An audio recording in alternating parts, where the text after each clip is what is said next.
Okay, guys, it's 12 o'clock. We are going to get started. We are streaming this on YouTube, so I'm still working out some of the kinks with that. So hopefully I won't have to do too much editing after the fact.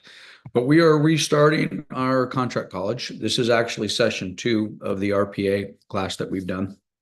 So we last week we were not using the Canva deck to do the presentation. I was on live on a CAR form. So I've cleaned that up a little bit. We are now have the entire revised RPA from September, or actually from July, which is going to be revised again in September, actually not in December, in December. So we're going to see some more revisions, might even see some revisions before that. But let's go ahead and jump in. So I'm gonna just briefly go through what we went through last week, and I mean briefly, like 3 minutes. We went through the first 2 pages of the RPA. I'm not going to go through those again today. The video for those first 2 pages I will get posted here later on today, along with, well, this one's already being broadcast live. So this one's going to be live as well. And we might have to edit the front just a little bit just to clean it up to make it look prettier after we've got it done. But just really quickly, I did put the first, well, I have all 17 pages of the RPA on here. So I just wanted to go through because I made a couple little tweaks that I think are worthy of mentioning, because this is going to continue through with contract college throughout the entire process. So again, the first page, I'm not going to go through this specifically. We went through all of the agency stuff last week. I just want to get to the top of page 2 and show you guys something a little differently that I'm going to be doing moving forward. So on the new, and this is a section I wanted to just revisit. So on the new slide deck with Canva, which is on the link tree, I might have to make one change to it, but everything you're looking at will be on the contract college link tree or on the CBTC link tree. What I'm going to do this time around with the revisions is whenever I circle something in red like I've done here, which is what we've been talking about forever, it seems like, the top of page 2, paragraph G3, I've checked the box for the SPBB. So what I'm going to do moving forward within the contract college deck, after we go through and explain this, then we're going to, and I've been wanting to do this for, I don't know, 2 years, ever since I kind of took this over for Norm. Then we're just going to make a quick sprint over to that form and talk about the key element of what that form means. Okay. So in this case, we jump over to the SPBB, and we would refer basically to paragraph 1 and paragraph 2 on the SPBB.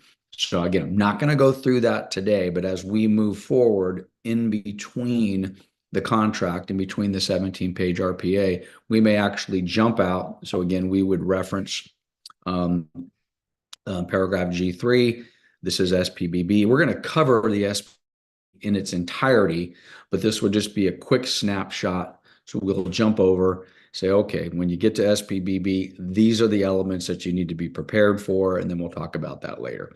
So I just wanted to share with you. I did not have this deck completely queued up and prepared for last week's. So again, this is the middle of page 2 and then the bottom of page 2. So this is where we left off in last week's class. So we are on the top of page 3. I'm going to go ahead and jump right in. As always, if you have any questions, just stop me. If I don't see you unmuted, just unmute and just say, hey, slow down, or go back a paragraph or whatever it happens to be, and we'll go through it. Okay, so let's jump in. Again, we're starting on the top of page 3. We'll see if we can get through. I think we're going to get close to getting through the rest of the RPA. We may not quite finish today, but we're going to do our best. So paragraph P is items included. Oh, actually, there's one thing I think I wanted to share with you guys. I just noticed this morning. When you get to the bottom of page 2, you have item M, and then item N is in Nancy, and then you get item O, which item O is intentionally left blank. I never noticed that. So there is no item O. So when you go to the next page, you go from N to paragraph P.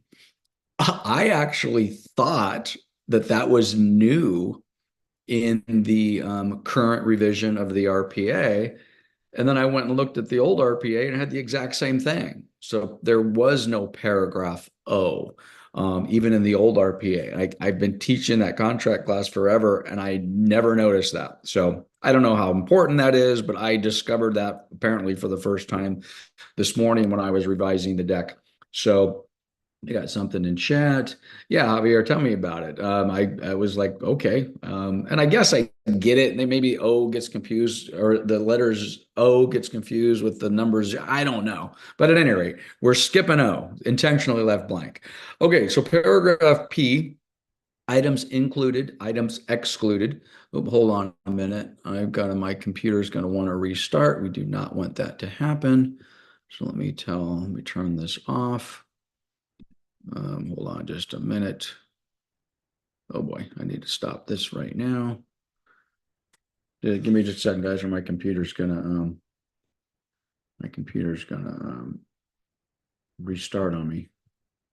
I think I stopped it. Did I stop it? I hope I stopped it. Yeah.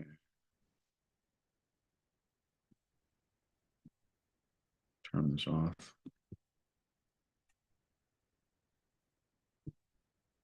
Apparently I had an update running in the back and I forgot. So let's just kill all this. Okay, hopefully I've done that and we don't get thrown out of here. So, okay, so here we are. Items included and excluded. So by default, the only item that's checked on this is bathroom mirrors, which is hilarious because that never used to be an item that was automatically included into the transaction. Several years ago, I don't know if you guys experienced this, people were pulling these kind of semi-custom bathroom mirrors off the wall at close of escrow thinking they were personal property. Apparently became a big enough issue that they decided to actually put it into the contract. Everything else, however, must be selected. So the ones that's generally, at least in our Southern California market, the one that's kind of generally expected to be left is going to be things like stoves and dishwashers and that sort of stuff. But now you need to check the box for the stove or the oven. Generally, we're not leaving refrigerators. Refrigerators are personal property, unless, of course, they're like a Sub-Zero built-in type thing. But anyway, make sure you're checking the appropriate boxes. The smart home devices, again, we're talking like Ring video doorbells and camera equipment, all that sort of stuff in those areas. I do think this is going to be a larger and larger issue as we move forward. Again, interestingly enough, for me, I now have a Tesla. I drive an electric car. So that might be something if I was a buyer that I came in and I saw the nice little wall pack on the wall to charge my Tesla with the cord hanging out. It kind of sort of looks like it's built into me and that charging station's built in. Well, I might want to clarify that. Check the box, electric car charging systems and stations. So these are some relatively things that may be changing as far as how we kind of think about these things. Um, I had a transaction many years ago where this property was dialed in. It was beautiful and had a lot of potted trees, but I don't mean little potted trees, gigantic pots. I mean, just gigantic pots, technically personal property. And um, I don't remember exactly how that went down, but anyway, bottom line, a few of these gigantic pots and these potted trees and plants went with the seller at close of escrow. The buyer was not happy. That wasn't even in the RPA at that point in time. It didn't even exist. I represented the seller. I incorrectly assumed that they were going to leave these things. I physically don't know how they got them out of that property. You need a forklift to move these trees in these pots, but they did, and it was personal property, and that created a problem after the facts. So just be very, very clear on what you're including and what you're excluding. My advice to you as a listing agent is if you have a seller who very specifically wants the example I've always used is like a ceiling fan. This is a ceiling fan that was gifted to him by grandma, whatever. It's a special ceiling fan to the seller. My advice always is remove that item, whatever it is, before you even list the property or before the buyer gets an opportunity to even see it. If the buyer sees it, and then maybe you have a comment in the MLS that says I'm excluding the ceiling fan, or you put something in the offer after the fact, you're just going to create yourself some potential heartburn you don't need. Are they going to want that ceiling fan replaced? Are they going to want an upgraded ceiling fan? Or what are we going to do with that?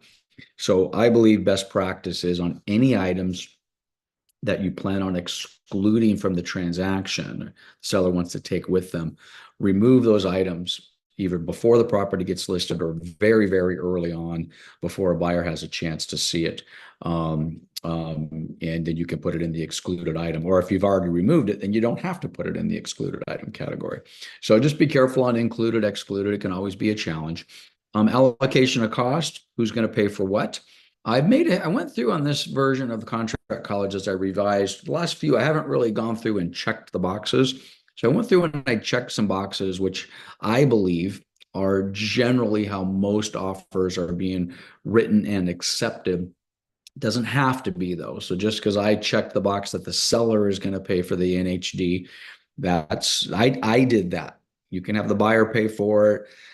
I think it would be unusual to split it. An NHG is $100. 50-50 seems a little silly, but at any rate, so who's going to pay for the NHD? Is it going to be the buyer? Is it going to be the seller? Is there going to be an optional wildlife disclosure report? Who's going to pay for that? I think generally speaking, if we're going to go down that path, that is something that a seller would pay for. I did leave Q3, A and B blank, but this would be the place where you would put your termite report, maybe a septic inspection, a well inspection, maybe a roof inspection, that sort of stuff. And keep in mind, though, on these particular items, this is the report. So let's just use a termite inspection or a termite report. Okay. If you're going to check this box and you're going to say the seller is going to provide a termite report, understand that is not contractually obligating them to do any corrective work that may be on that report. So just keep that in mind if you're using paragraph Q3 to ask for our example of a termite report. That's just going to be the $50 or $100 for the report, nothing to do with the correction. Smoke alarms, carbon dioxide, water heater bracing. Again, this could be negotiable. I think it would be extremely rare that you would ask a buyer to, by the way, it has to be done, but it doesn't say who has to pay for it. So, I mean, you cannot waive the smoke detector, carbon monoxide, water heater bracing, but it could in theory be negotiable. But again, in theory, your sellers are doing that. Government required point of sale inspections. We don't have a lot of those, but there are communities in our marketplace in Southern California that do have these point of sale inspections and reports. Generally speaking, the seller is going to pay for that. And then the same thing with the corrective and remedial actions. So again, you have the point of sale report from the city. It says that the water heater was never permitted when it was replaced. Corrective action would be to pull a permit, make sure that property or that water heater is in compliance with the city building codes, and get that remediated, get that corrected. Who would pay for that? In most cases, that's going to be the seller. This is kind of like the piece that's missing. If we went up here and we put our termite report in here, it's going to say who's going to pay for it, kind of like what they've done here. Who's going to pay for the point of sale report? What they don't have is what they have down here. Who's going to pay for the corrective actions associated with the point of sale? Or in other words, who's going to pay for the corrective actions on the termite report? So you would need to deal with that in a separate spot. Okay, moving right along. Escrow fees, who's going to pay for that? Buyer, seller, both.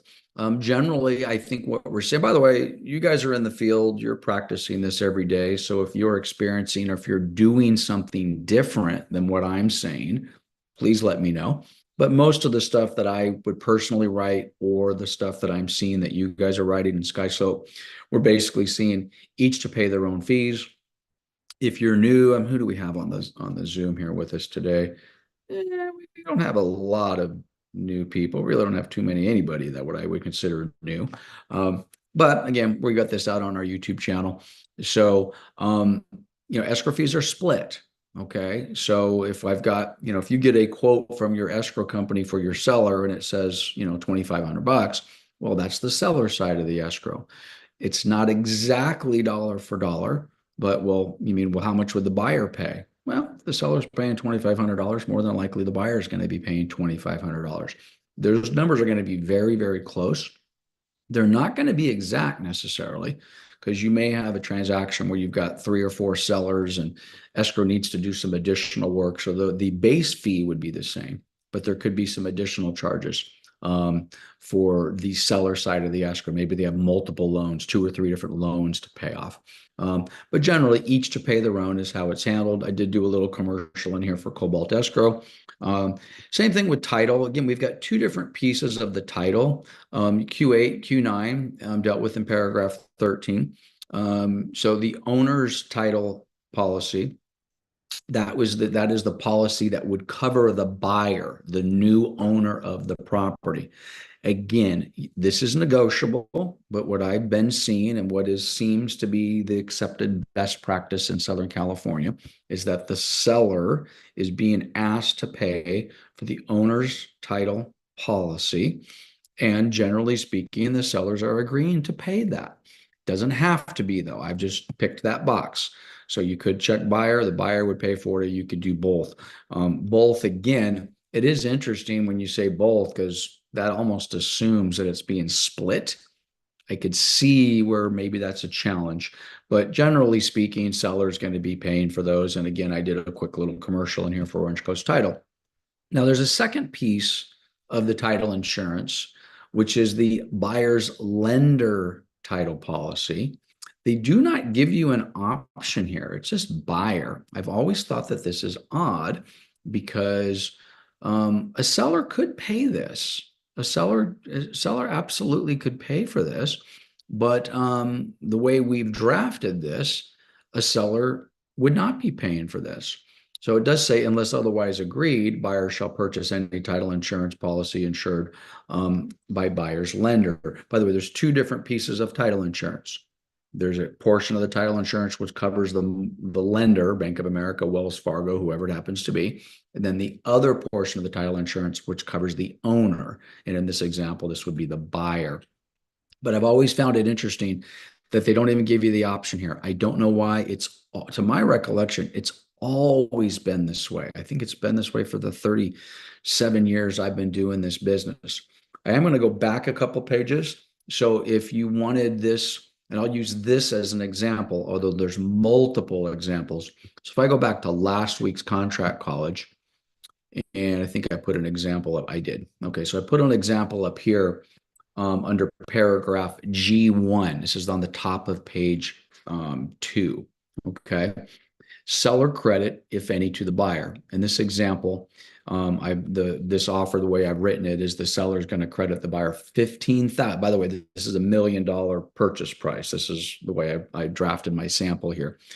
On $1 million purchase price, this buyer is asking for a seller credit of $15,000 or 1.5% of the purchase price.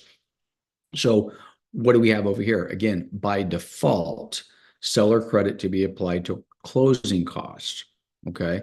So, well, is the lender's title policy a closing cost? So of course it is. That would be a non-recurring closing cost. So in this example, and I just went back because we didn't cover this. I don't know if you guys were on the class last week, and I don't even think I used my $15,000 example. So in this case, the seller, assuming they accept this offer, has already agreed to pay $15,000. And what would we do with that $15,000? Well, in theory, we are going to apply it to, if I can get back to the proper page. Here we are. We're going to apply it to title. Okay. So they could, in effect, pay that buyer's portion of the title. So a second, I got something in chat here. Can you please repeat again? Sorry about that. Javier, I don't know if you can unmute. I'm not sure exactly what part you wanted me to read. Well, I guess you just did this a second ago. So let me restate it. If it's still not clear, or if I'm missing something that you're looking for, then just let me know. So on this example, by default, the buyer is paying for the lender's title. Okay, this is the title policy that would cover the new lender on the transaction, the lender doing the loan for the buyer. Okay, now it says over here, but again, by default, the buyer's paying for it unless agreed otherwise. So when I went back to the top of page 2, my example in my offer is I've asked the seller to pay 15 grand, okay, towards buyer's closing costs. Well, if the seller agrees to pay the 15 grand, well, this is a buyer's closing cost. This is what we would refer to as a non-recurring closing cost. We have two different types of closing costs in a transaction for a buyer. A recurring closing cost, meaning it recurs. It's a cost that they're going to pay at close of escrow, but then it's also going to be a cost that the buyer is going to be paying on and on and on. An example of a recurring closing cost would be something like property taxes or property insurance. Okay. Well, they pay a prorated property tax or some insurance at close of escrow, but then they're going to have to pay insurance and property taxes later on. Those are going to recur.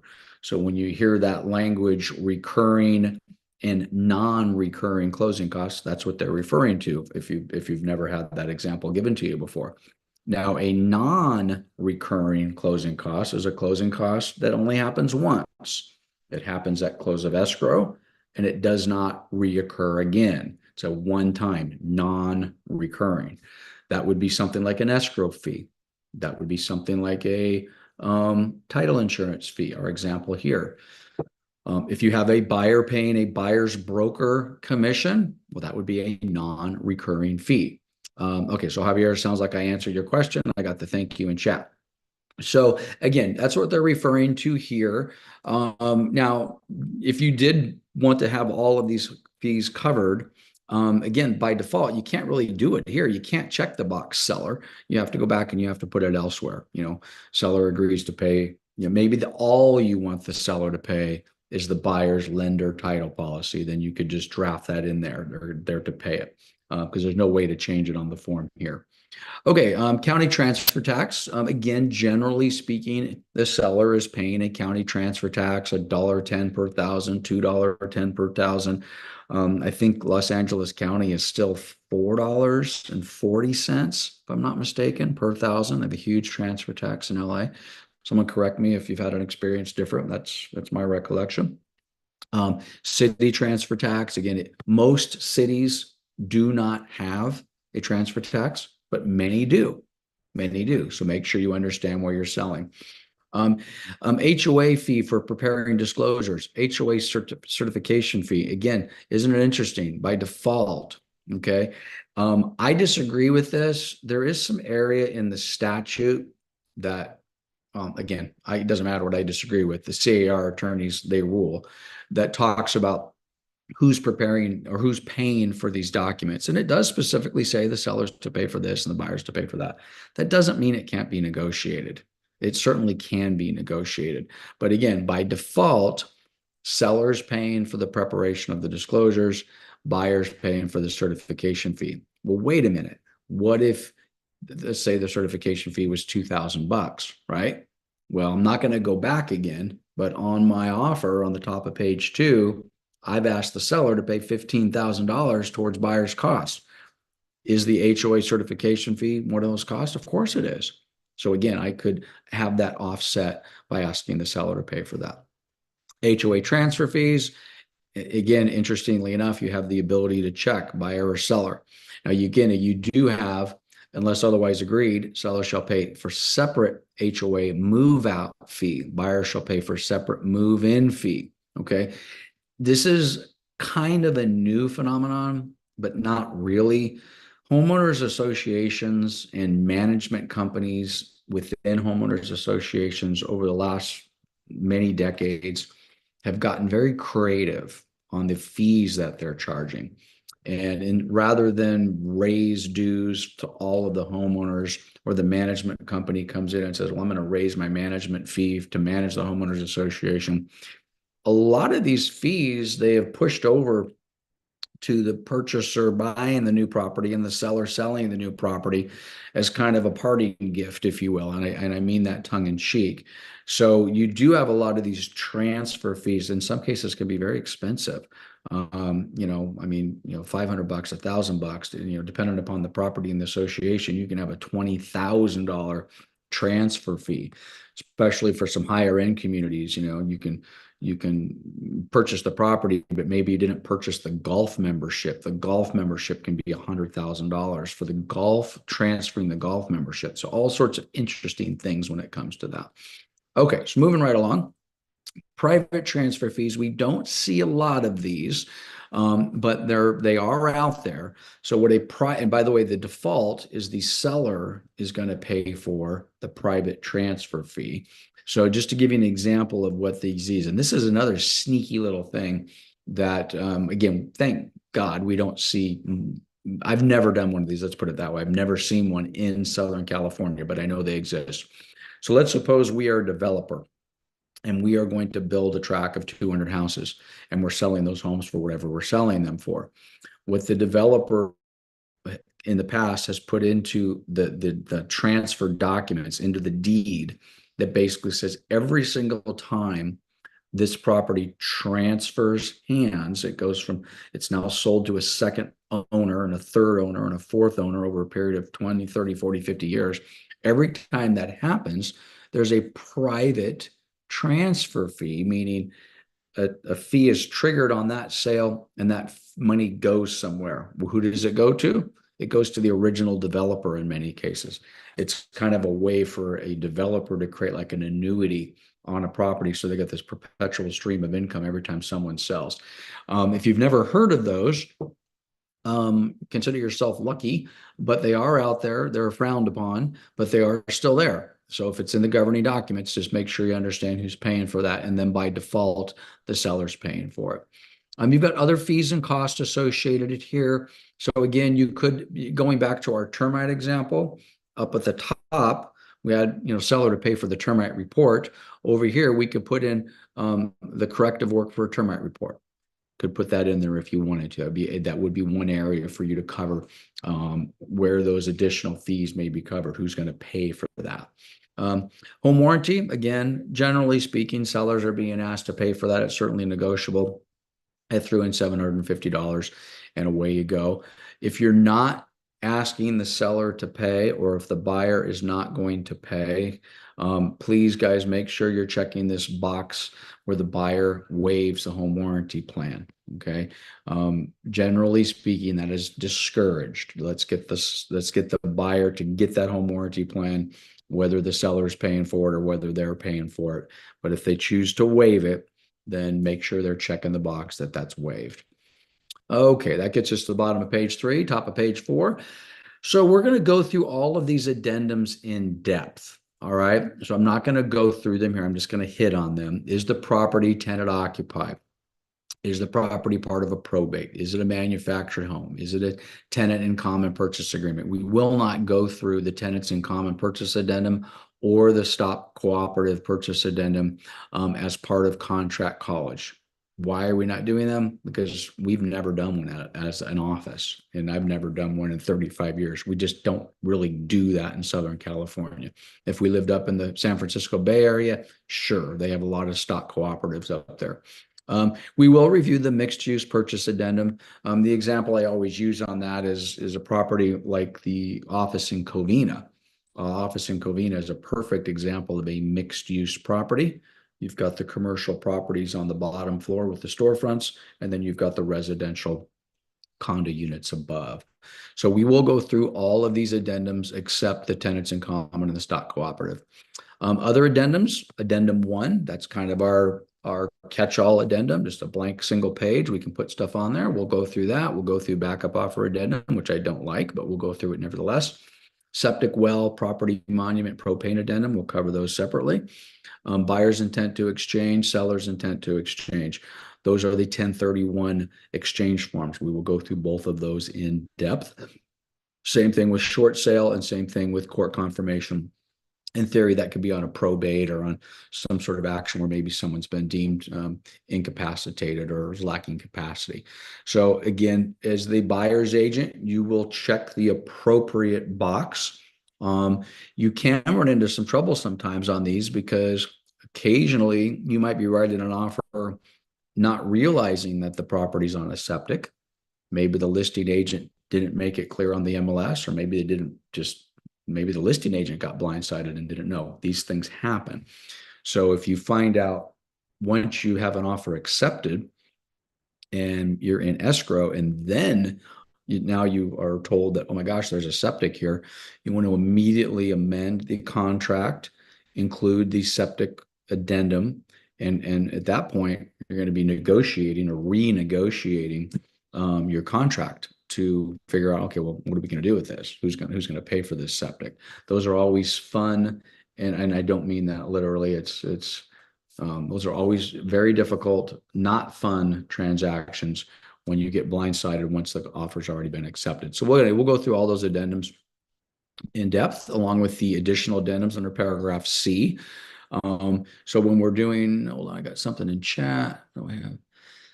So his commission to his agent can be considered some time at closing cost. Well, it is. Okay, so Javier's question, if you look at chat, he's basically saying, so a commission, buyer's commission to the agent can be considered sometimes a closing cost. It could be, but I think for lending purposes, and Javier, I'm going to defer to you on this. This is what I've heard, and we're still kind of figuring these things out.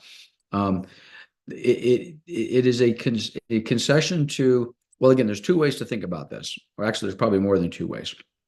So let's suppose I'm the buyer's agent, Javier. You are my buyer. Okay. We have discussed the buyer's broker agreement in advance. And the first example is one I don't think is going to happen very often, but let's do this one. And you've said, hey, no problem, Lance. I'm going to deal with this. And I, as the buyer, Javier, as the buyer, is going to pay me directly my buyer's broker's commission.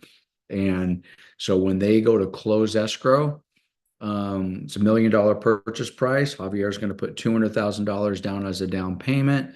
Maybe he's got another $20,000 or $25,000 in escrow, title, and loan fees. He's going to put in the extra $20,000, $25,000. And him and I have agreed that I'm going to get a 3% commission on this $1 million purchase. So he's going to put an additional $30,000 in escrow that I'm going to get paid. So Javier's total down payment and closing costs in my example is going to be $250,000, $260,000. He's going to put that money in just like he would on any regular transaction. And I, as his agent, would basically get paid directly from the buyer. Okay. Now, is that a closing cost? Sure. So it sounds like a closing cost to me. Okay. So, but these are closing costs that the buyer is paying directly. Now let's go to what we believe is going to be more of the real world is Well, Javier's going to be like, well, geez, let's see if we can negotiate this into the deal and have the seller pay some of my closing costs.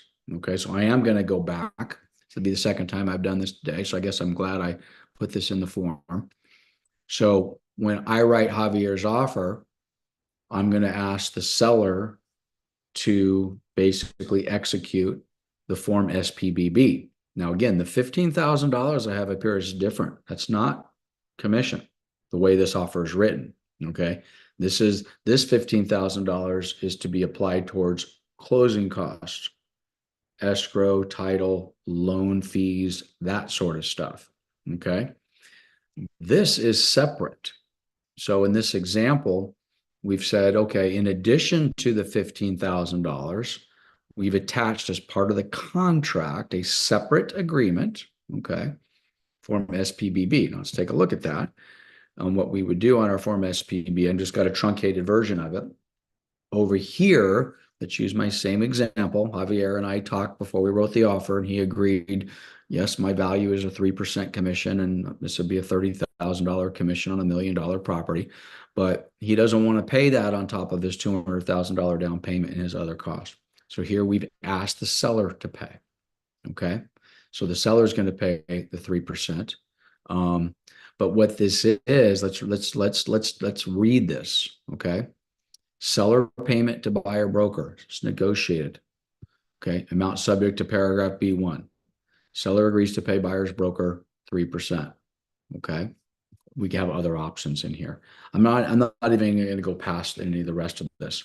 Now, at this point in time, what Javier has done is he has transferred the cost of his buyer's broker over to the seller, part of the offer. Okay.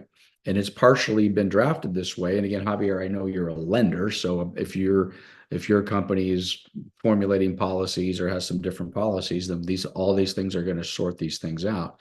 But my understanding, what we've been hearing is that $30,000 that the seller has now agreed to pay as a buyer's closing cost is not being counted against what the allowable credits to the buyer are. Meaning, if the lender says, well, on this particular loan, you can only have, let's just, for example, say 1.5% of seller assistance towards buyer's closing cost or seller concessions towards buyer closing costs. Well, now we're in compliance with that. If we put 4.5% up here, the lender might say, oh, no, that's too much money. You can't do that. This was one of the concerns that we were having as an industry when we were talking about what's this new commission model going to look like. So again, to answer the question Javier posted in chat, is again, you just read it.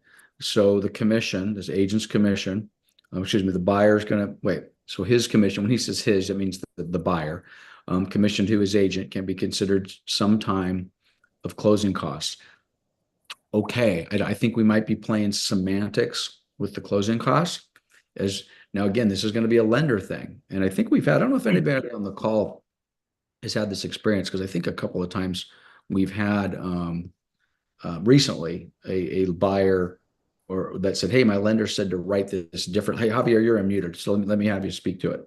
Lance, this is why it's so important. And I appreciate you and I appreciate that I have the opportunity to take your classes, because this is very important for you and me. Because me as a lender, I need to know these things. I need to know whether this commission being paid to the buyer's agent is within the allowable for the lender on the max 3 or 6% for closing costs. So that way we don't have any hiccups afterwards. You go up there with your customer, you get your offer accepted, and then a week later, I call you and say, Lance, guess what? The 3% that the seller is agreeing to pay you through the closing cost is not allowed for the lender. So this is very important. And again, I do apologize if I take a little bit of your time in your class, but this is something that you and I need to know. So that way, again, we don't have any falling transactions 2 or 3 weeks later. 100%. And again, there's a transaction going on right now within our office. And I've spoken to our agent about this. And our agent came back to me, and I can't remember the exact circumstances, but they say the lender is asking me to draft the commission related compensation differently than what I think they should. And I looked at it, I said, well, no, that's not correct. That's wrong. This needs to be put on a form SPBB, separated out for the example Javier just gave. Some loan programs, this is the amount of allowable credits a buyer can receive from the seller. Other loan programs, the number is going to be different. So on that particular transaction, I told the agent, I said, well, this is the deal. Contact the buyer, or excuse me, contact the lender, maybe contact the lender's management, and just make sure, because they did it, the way they did it, I don't believe is accurate. But I think at some point prior to close of escrow, somebody in underwriting or somebody within the loan department is going to come back and say, hey, wait a minute, what is this? This is potentially puts us out of compliance with this particular loan. And then we're going to have to fix it. Now, my comment to our agent was, I wouldn't worry about it. At this point, do what the lender says. This may be a lender that you might not want to do business with in the future, but do what they say, because you could fix it, because you do have this documented on the SPBB, and you are doing it the way that we as an industry have said to do it. So again, I know it might have felt like we were tap dancing around the definition of what is a closing cost. And it's pertinent that Javier brings that up, because you guys know Javier is a lender. And that's where this is important. To the buyer and to the seller, let's just use this example of, we're asking the seller to pay $15,000 here. But on this down example on the SPBB, we're also asking to pay an additional $30,000. So in the seller's mind, assuming they accept this offer, there's a $45,000 charge that's they're paying for. They might call it a closing cost. They might call it a credit. All they know is that that's money that's going from their net sheet onto the buyer side of the transaction. Buyers thinking the same thing. Buyers thinking, hey, I got a $15,000 credit here, and I got a $30,000 credit here. Or maybe we use a different word. Maybe we use the word concession. I got a $15,000 concession here, and I got a $30,000 concession over here. Cool. This is wonderful. But the lender might look at it differently, right?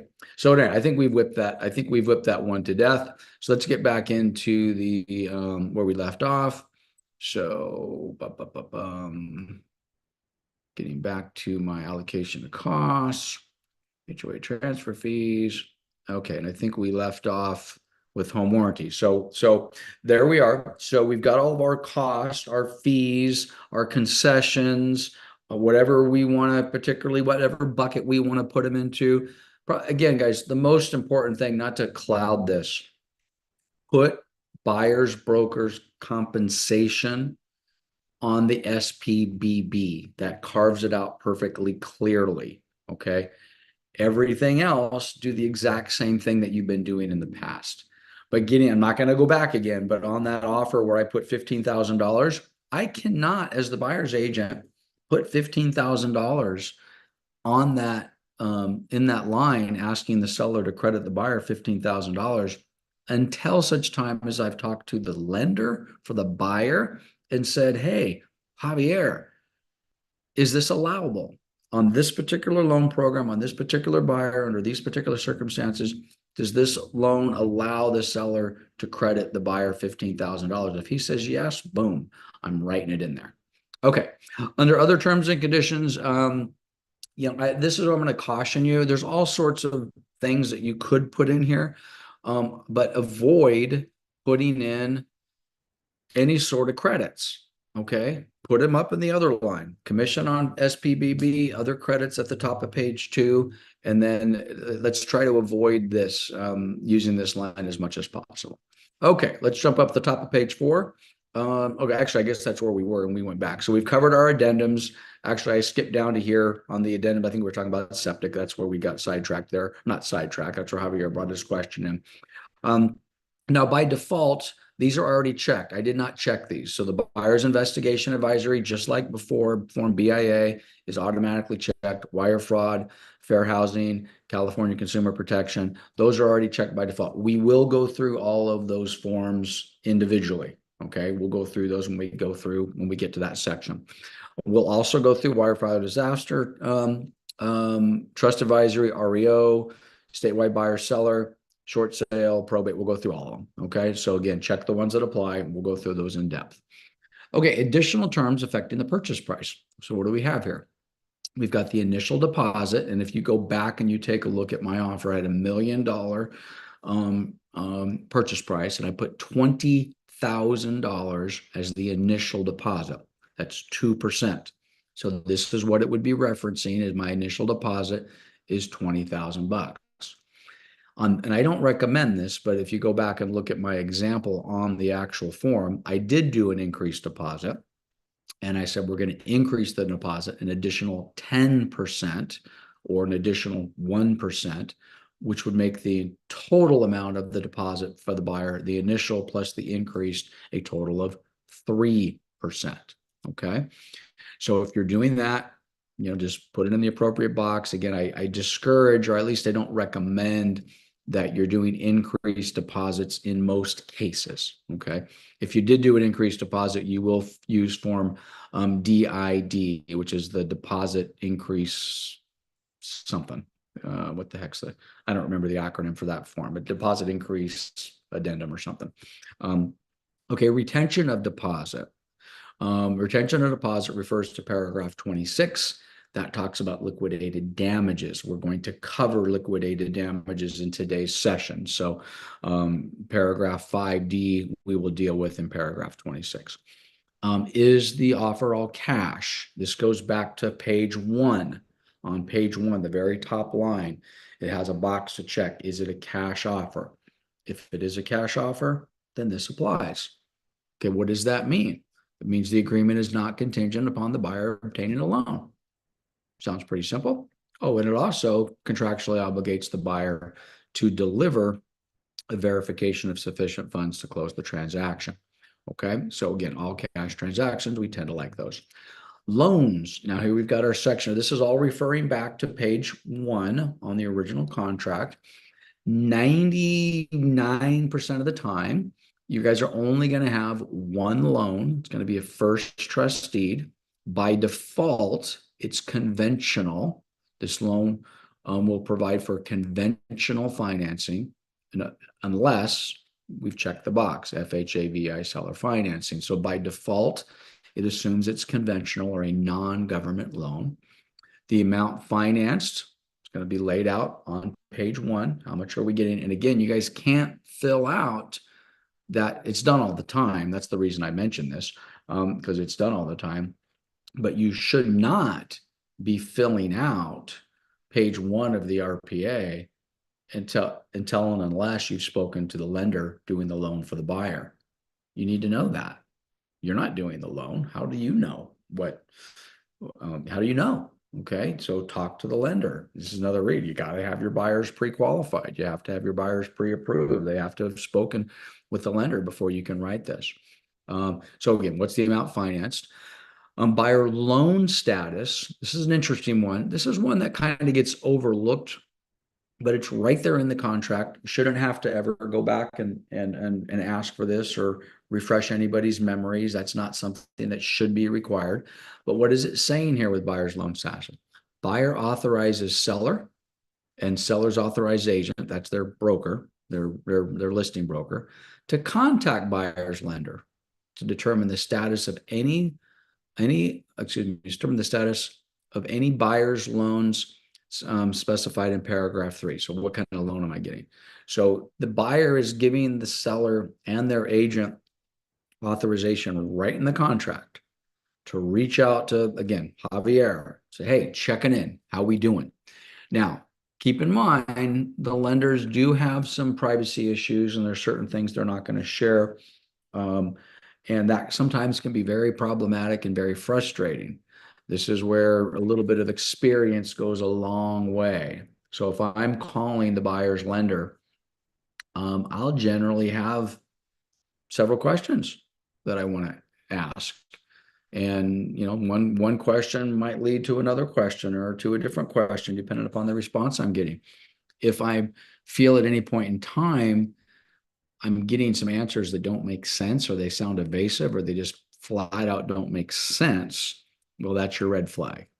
Now, the challenge is I think Tatiana joined us. So Tatiana, are you here? Yeah, I see you. You joined us. Okay, so Tatiana is one of the newest agents we have to the team. All right. So this is where um, she's at a little bit of a disadvantage because she hasn't gone through that before. What questions do I ask, Lance? Oh, I've asked the questions that you've given me, but how do I know what an evasive answer is? Or, or maybe you get a little bit of word speak from that loan officer, you know, over explaining something. And if you're brand new, it might sound, wow, listen to that. That was a lot of words. That sounded really important. It sounds like they're really on top of it. Whereas an agent who's maybe been in the business a little bit longer, you start realizing, they're explaining a little too much. It sounds like we got a problem here. They're going down this rabbit hole of nonsense. So again, you all should be in communication with those buyers, lenders throughout the transaction. And as important, or even maybe more important, certainly in the beginning of the transaction, before the offer is even accepted.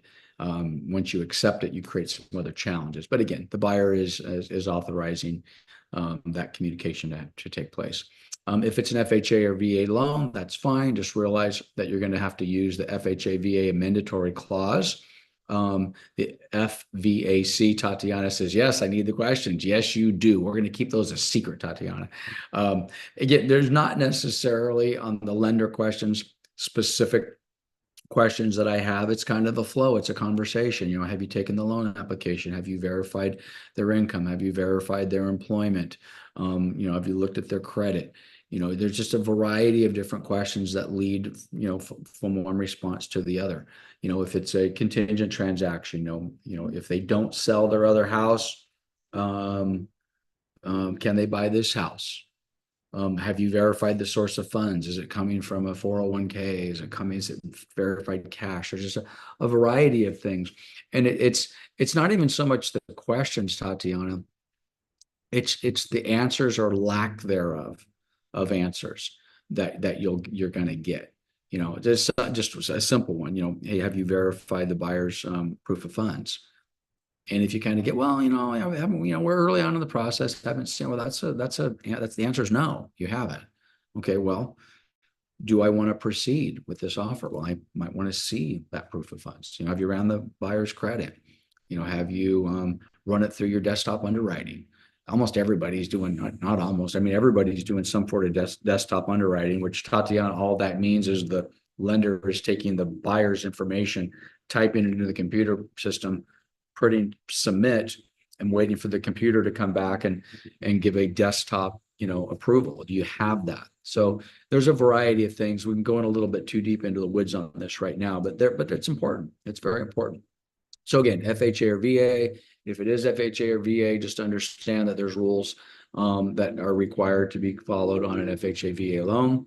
Balance of the purchase price and down payment. This is referring to the bottom of page 1, where it basically says, this is how much money I'm going to need. This is all the funds I'm going to need.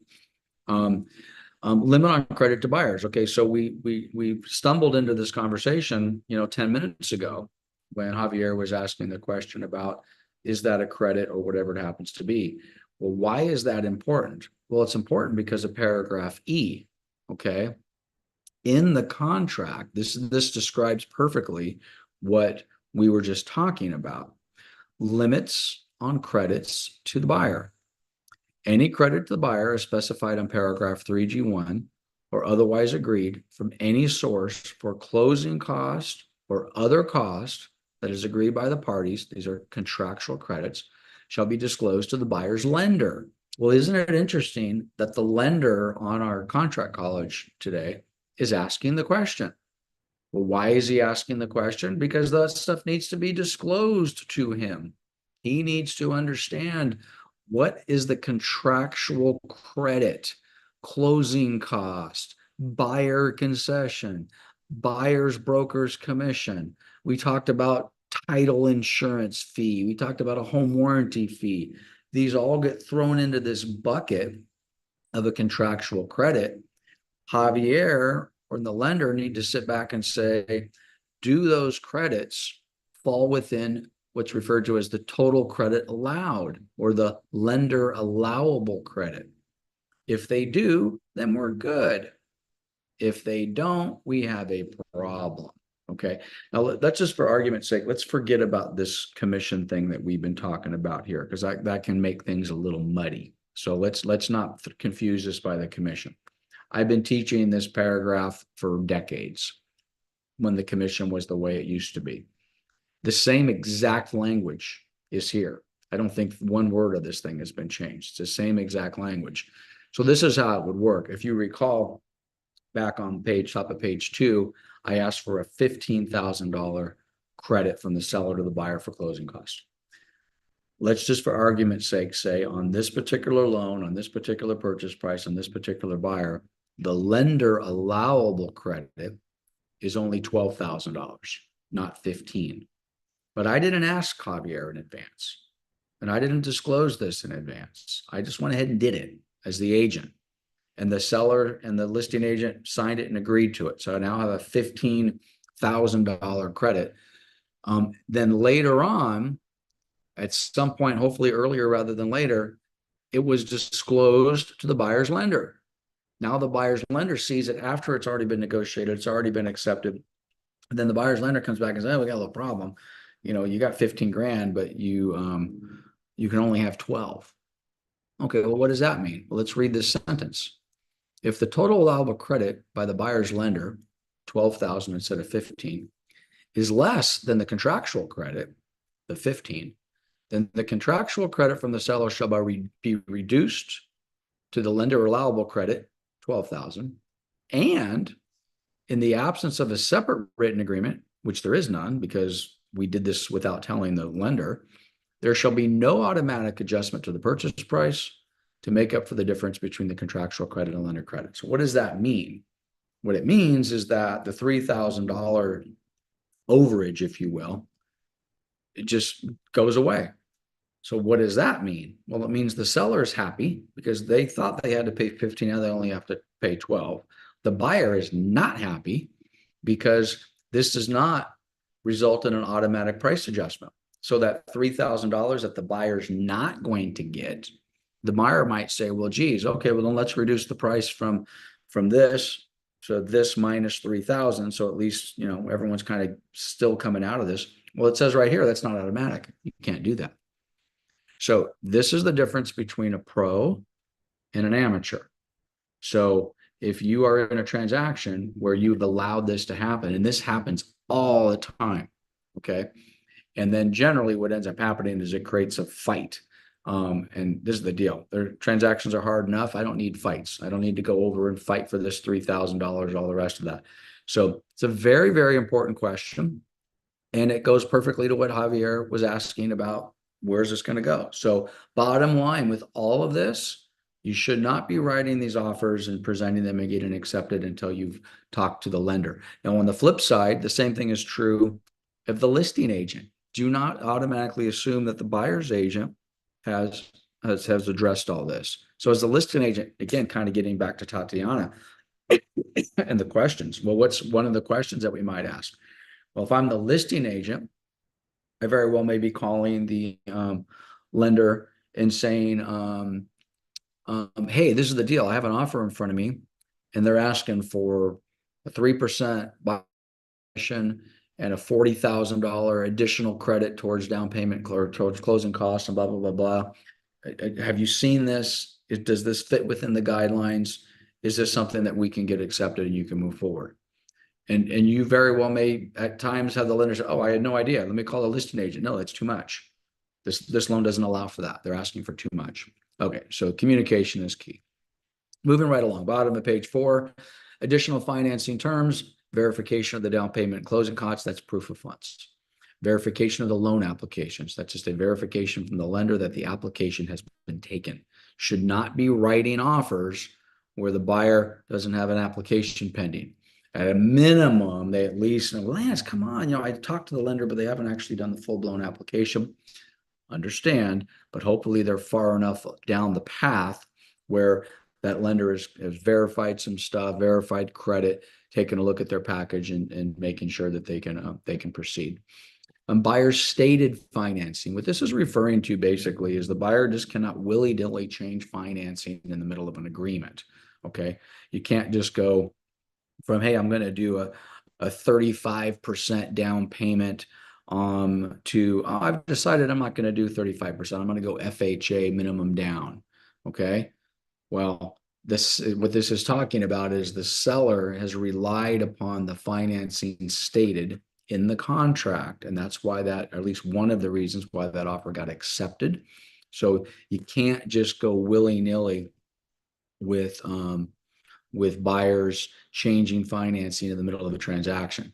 Now, the flip side of that, and this is very frustrating to me, I do not like this, but if the buyer does change financing and they can still close at the same date, at the same time, with no additional cost to the seller, then the seller cannot interfere with that.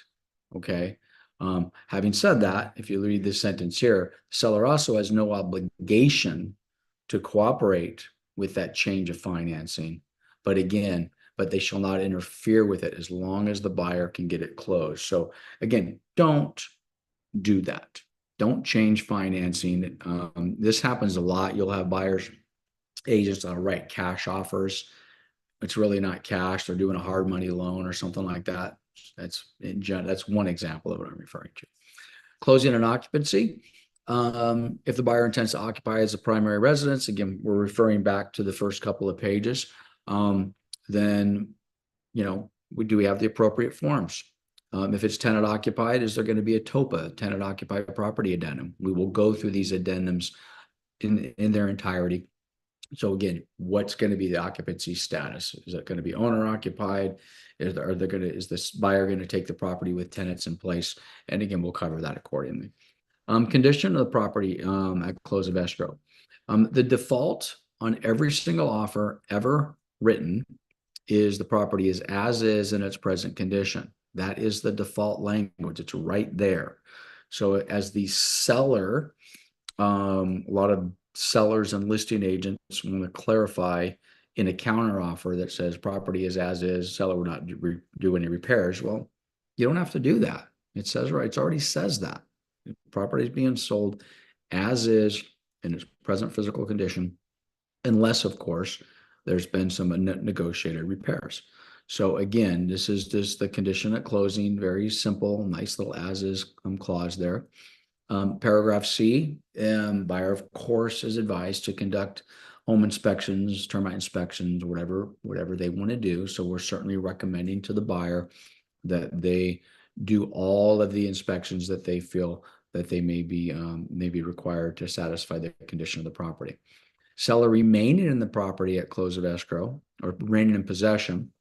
Now, there's a couple ways to look at this. You have the one where, they're going to stay for 2 months, and then you're going to do the residential lease after sale because they're going to be there a long time. And then you have the one where they're going to be there for 2 weeks, 3 weeks, anything less than 29 days. That's going to be the seller in possession form SIP. And those are fine too. But then you have what I think is generally more common and is constantly getting screwed up by agents within our office is the seller's going to stay for the weekend. They need 3 days after close of escrow just to get the moving truck and get the remaining of the personal property out. Now, many years ago, that was just super standard. You just check the 3 days after close of escrow. We didn't do a form SIP. We didn't really consider that seller remaining in possession. It was just kind of like the standard, hey, seller's going to hang out for 3 days and move out their stuff. Okay, well, that changed because bad things happen. And, 3 days turns into a week and a week turns into 2 months. So if you are the listing agent or the buyer's agent and your transaction involves a seller who's currently living in the property, you need to have the discussion that says, okay, is your intention to move out, have this property completely vacant and ready to deliver possession the day we are recorded, the day we close? If the answer is yes, then you can stick with the default. And the default in the contract is that basically the property is delivered to the buyer at recordation of the deed. So as soon as we have confirmation that it's recorded, boom, they get the deed. You could check the box and say at 5 p.m. or 6 p.m. or whatever you want to do. But in most cases, the seller needs a couple days. Then you're going to fill out SIP for 3 days. Seller's going to remain in possession for 3 days. So, guys, read the contract, know the situation with your seller. I very rarely ever recommend my seller move out of a property prior to close of escrow. Because what if it doesn't close? Would they still have moved if it wasn't going to close? It's supposed to close tomorrow. They moved out today. I call them tomorrow and say, "Oh my God, there's a problem. Then we're not closing." So I was like, well, crap, I just moved out. When are we going to close? Oh, it's a bigger problem than you thought. The buyer lost their job and we have to start all over again. We're not closing with this buyer. So like, you got to be kidding me. I just moved out of the property yesterday. You told me everything was fine. Lance, if I had known, yesterday that that this escrow was going to blow up, I would not have moved out. That happens all the time. So at any rate, just be careful with the seller in possession. I see a lot of mistakes with this, a lot, and they're completely avoidable. Okay, at close of escrow, the seller is going to assign any assignable warranties, including the sale. Seller shall deliver copies of warranties if we have any. I got a warranty for the solar system or for the air conditioner, whatever it happens to be. What else am I going to do? Well, we're going to provide, this talks about seller shall at close of escrow unless otherwise agreed, or even if seller remains in possession, they're going to deliver keys, even if they remain in possession. Hey, here's a copy of the keys. Here's a copy of this. Here's the mailboxes. Here's all the rest of that. Sellers will fight you on that. I ain't going to give them that stuff until I move out. Well, you don't own the house anymore. You don't own the house anymore. Through negotiation, the buyer has allowed you to stay for 3 days or allowed you to stay for 2 weeks. Well, the buyer has every right to all of those items, keys, password, locks. So that's one of those things that you could have a little battle over, but by contract or by default, that's what happens. Okay, contingencies and removal of contingencies. So loan contingencies, the default on the loan contingency is 17 days. So again, unless otherwise specified, back on paragraph 3L1, that's back on page 1, or attached on a contingency removal form. The buyers to act diligently in good faith to get the loan and the appraisal and all of the contingencies removed within a 17-day window. This specifically, we're talking about loan contingencies, but it pretty much applies to all the contingencies. So the loan contingency is 17 days. Oh, by the way, that's what the buyer is contractually obligating them to. Should I be contractually obligating my buyer to a 17-day contingency removal on a loan and on an appraisal without having talked to my lender first? What if the lender's backed up? What if the appraisers are backed up? What if the lender says, hey, we need a tax return to be verified, and I don't think we're going to get this full loan approval within 17 days. We're going to need 25 days. Well, you better talk to the lender in advance to make sure that you've got what you need. Okay. Now, from a contingency and removal standpoint, this again, I'm going to take a little bit longer to explain the loan contingency, but this applies to all the contingencies, not just the loan contingency. All right. So the default in the contract in this one is 17 days. Buyer 17 days to remove the contingency. However, if it's day 18, 19, 20, 25, 30, 55, 75, it doesn't matter. And the buyer has not in writing removed the contingency in the form of a form CR, contingency removal form. If they haven't done that, the contingency still remains in place. Okay. That's what's referred to as active removal of contingencies. In the old days, we had what we referred to as passive removal of contingencies.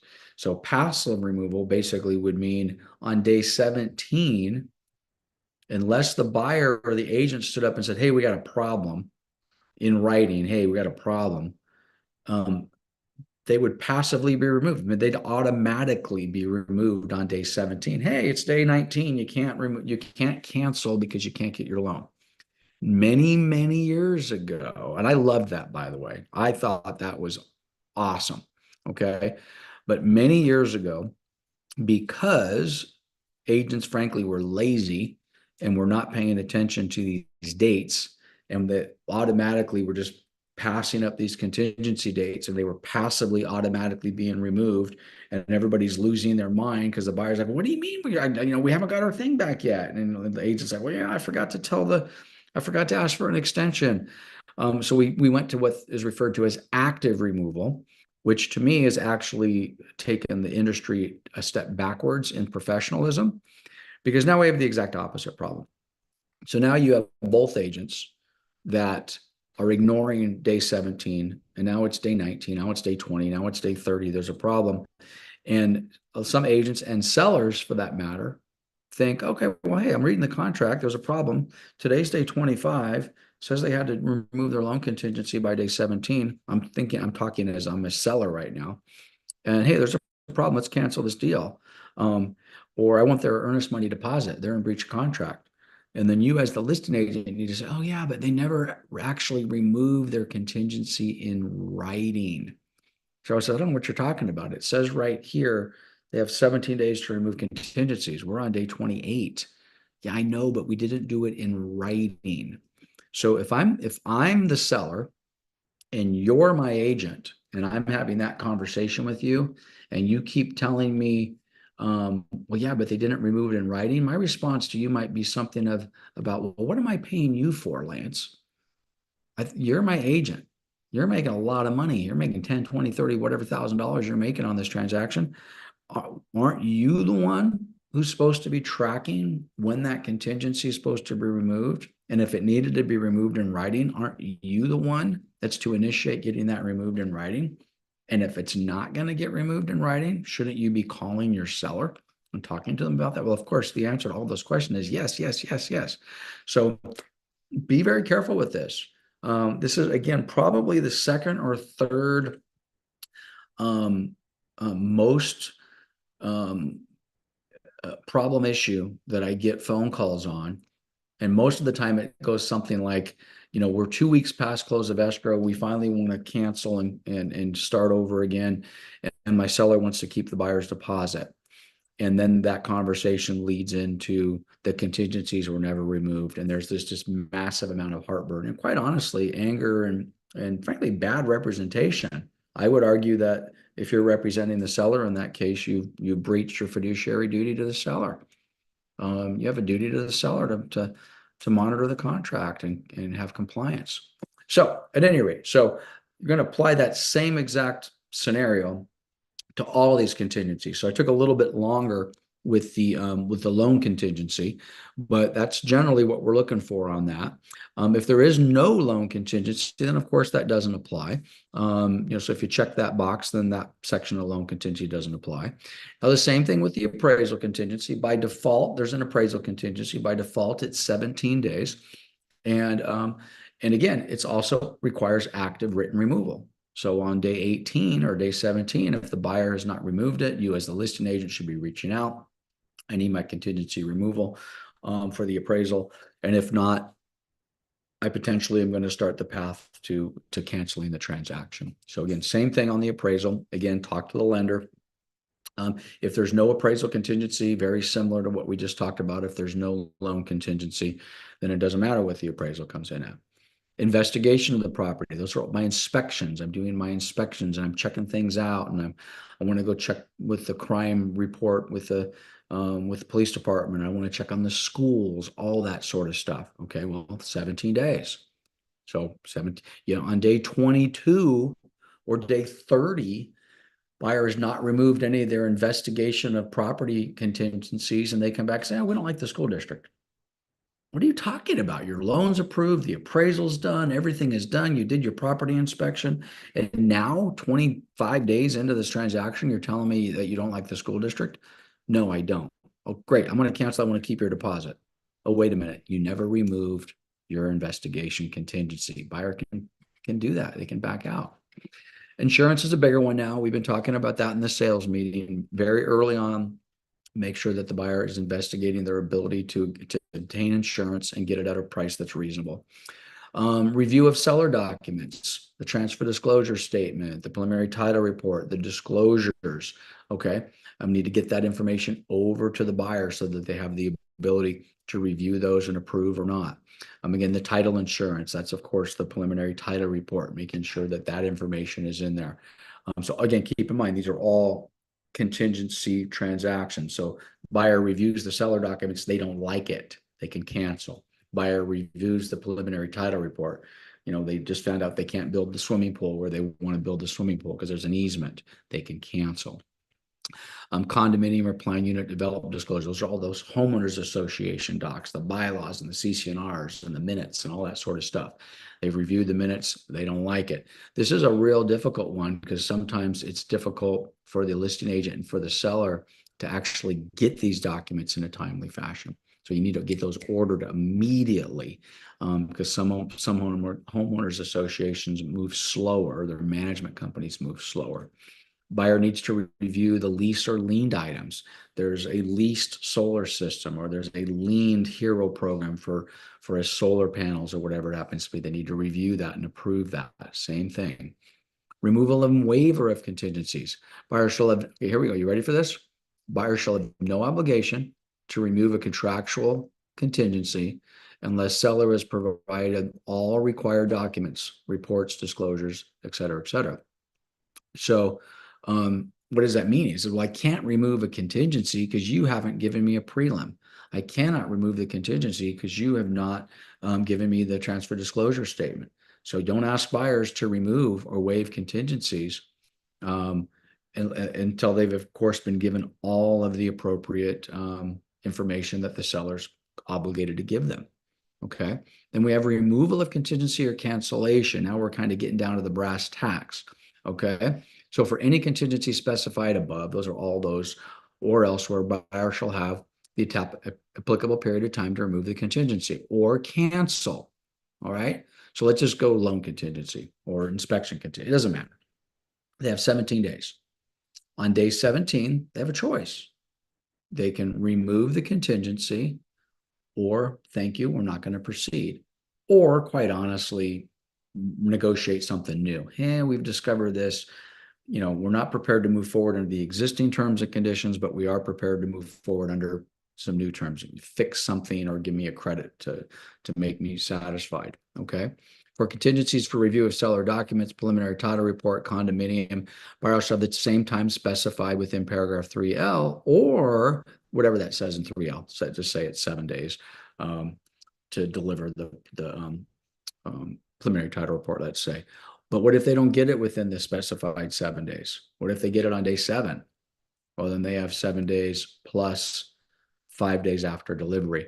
If that's basically sellers delivering documents late. And again, happens every day. Okay. Paragraph 3, if buyer does not remove a contingency, this is very, very important. And by the way, we cover this. There's a portion of contract college basically called contract performance. And we go through this in detail. So I'm going to give you the basics here. But when you guys see the contract performance, contract college section come up, it's probably one of the most important segments of contract college that we do. And it just basically says, okay, now you have a contract. Let's make sure everybody complies with the contract. So paragraph 3 is one of those areas where we as an industry fail all the time. Okay. So what are we failing at? But if buyer does not remove contingency within the specified, within the time specified, seller, after first giving buyer a notice to buyer to perform, form NPB, which we will go through in detail as part of our contract college, shall have the right to cancel the agreement. So it basically says the buyer has not removed the contingency.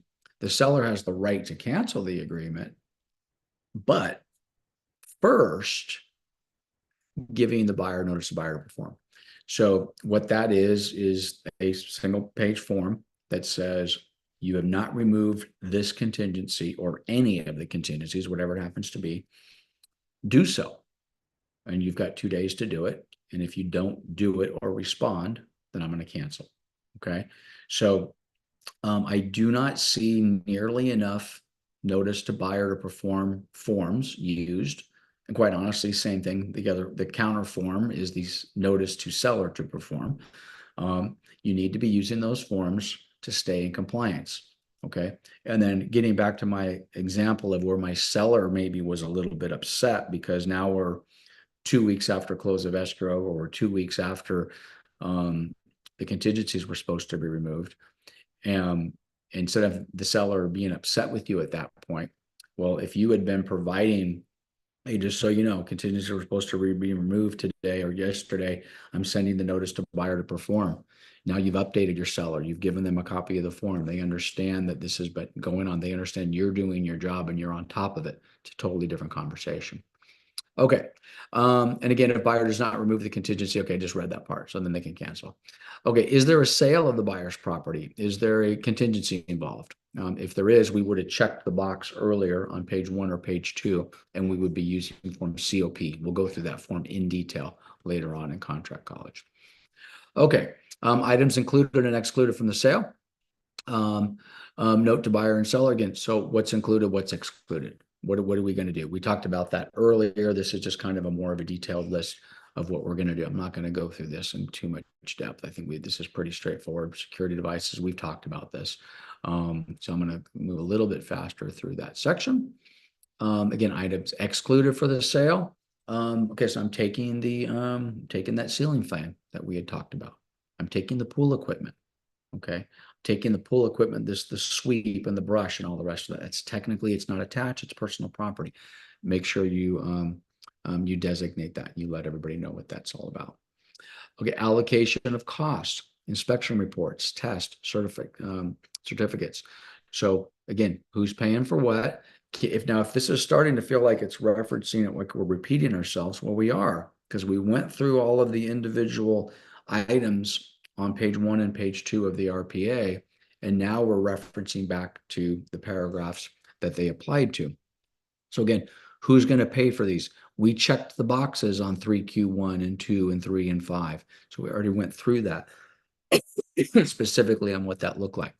We talked about government requirements and corrective remedial actions. Who was going to pay for that? Is there a point of sale type transaction? We talked about that earlier. Here's our point of sale. Reinspection fees. You have an appraiser that goes out. The appraiser says, yeah, everything's great, but there was no home inspection, or excuse me, not no home inspection. There was no smoke detectors in the property at the time of inspection. Well, yes, look, it says right here, well, the seller's going to be responsible for that. Seller should have had the smoke detectors in place. They weren't. Appraisers want $100 to go back out and verify that to reinspect the property and verify those are there. Information and advice. This is just one of those typical, advise all of your people to seek the appropriate professionals. Talk to the tax person, talk to this contractor, talk to your legal advice, make sure that you're getting the appropriate advice from who you're getting it from. Home warranty. Again, earlier we said we were going to have a $750 home warranty. So again, buyer shall choose the home warranty plan. It's very important. This is going to be a company that the buyer is going to be working for. I do not recommend in any way, shape, or form.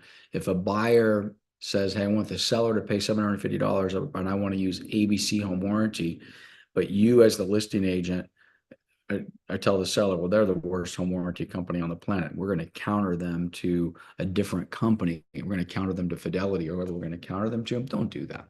Don't do that. If they've chosen ABC home warranty, let them use ABC home warranty. It's there, even though the seller is paying for it, they're going to be the ones who are going to be the beneficiary of good or bad, I suppose. Again, if they're going to waive it, they can waive it if they want. Okay, statutory and other disclosures. What they're referring to, whenever you see the word statutory, that's just law. This is the law. State of California says you must do this. So these are all the disclosures that in most cases the seller is going to be responsible to provide. The transfer disclosure statement, there's the TDS, the NHD, the natural hazard disclosure statement, the SPQ, the FHDS. So these are all of the disclosures. And again, we will go through each one of these. This is why it takes 2 months, 2.5 months to get through contract college. We will go through every single one of these disclosures in depth. But again, contractually, the seller is responsible to provide these disclosures to the buyer, and have them an opportunity to take a peek at them. Okay. Paragraph 4 talks about if something changes, there's some sort of material change to a disclosure. So they've done a transfer disclosure statement today. We're going to close escrow in 30 days, and a week from now it rains, and now we have a ceiling stain. Okay, well, that is the seller or the agent have become aware of some condition materially affecting the property. We now have a roof leak we didn't know about before. That must be disclosed, even if it's fixed. Even if you fix it, oh my gosh, let's fix that real quick before we close escrow. We don't want to scare the buyer. Well, that's not a bad idea, but you still must disclose that there was a roof leak on the last rain and it's been fixed as part of your preparation to get the escrow closed. Does the property subject to lead-based paint? Is there a lead-based paint disclosure? Okay, it's required for properties built before January 1978. So again, we actually were doing lead-based paint disclosures forever, and we continue to do lead-based paint disclosures, even on newer property safety valve. And by the way, we'll go through that form. We're going to go through form LPD. That's your lead-based paint disclosure. Home fire hardening disclosures. We're going to do that form in its length as well, form FHDS. So that's going to be required. Defensible space disclosure and addendum. It's also part of form FHDS. We will go through that in detail as well, go through that entire form. Waiver prohibited. What this is basically saying is if you have a statutory item, transfer disclosure, lead-based paint, NHD, you cannot waive that. Smoke detectors, hot water heater straps. Buyer says, "Oh, I don't care if there's smoke. I don't care if there's water heater straps. I'm going to remodel the house anyway." Those cannot be waived. Waiver of those requirements is prohibited. Even if the buyer has intention of tearing everything out as soon as they close escrow, it doesn't matter. You cannot waive those. Return of signed copies. This is just talking about how important the dates are. Make sure, follow the dates that are on the contracts, that are on the disclosures, or on the contingency windows, and make sure everything gets executed and signed within that period of time. There's that time is of the essence clause, and sticking with that as a thought of, time is of the essence. You don't have to panic, but follow the guidelines. I hate it when I have an escrow that's scheduled to close on a certain day and I'll call and ask for an update, and maybe the lender or the other agent or somebody says, "Oh yeah, we're shooting for that date," or "Yeah, that's our target." I'm like, "Oh, no, it's not our target date. That's our contractually obligated close of escrow date. Let's not just try for it. Let's not shoot for it. Let's do it." So termination rights. Again, this is talking about buyer's ability basically to cancel in the event that the disclosures are not presented, or if they come in and there's something wrong with them. The buyer can basically rescind the contract and get out of the contract in the event the disclosures are not delivered. They have to be delivered. This falls on a seller, and this falls on the listing agent to help them as well. Same thing with the defensible space. The defensible space is basically the fire hardening. We've got all these fires going on all over the place in Southern California. And we've got houses being lost, all over the place. Did those houses have a defensible space? Did they have 100 feet of cleared brush? That's what they're referring to there. So you got to have that. Withholding taxes. As with everything in life, you've got death and taxes. Well, there's taxes associated with a real estate transaction. We are not tax professionals, so don't give tax advice. However, there is federal and state withholding that's required if certain things are not done. Well, what are those certain things? Well, we need to get the FERPTA form, or we need to get the qualified substitute form filled out to make sure that everybody is complying with that. Now, This is a much longer discussion, and we go over both of those forms in detail as part of contract college. So we're not gonna do it here. Just understand that it's part of what your responsibility. Megan's Law. Megan's Law is the registered sex offender database, which is part of our required contractual disclosure. The buyer is made aware through this portion of the contract that the buyer has the ability to go to the Megan's Law .ca.gov website database and take a look around. It's got all the registered sex offenders everywhere. Okay, they can go in and they can see, or they can search a specific person.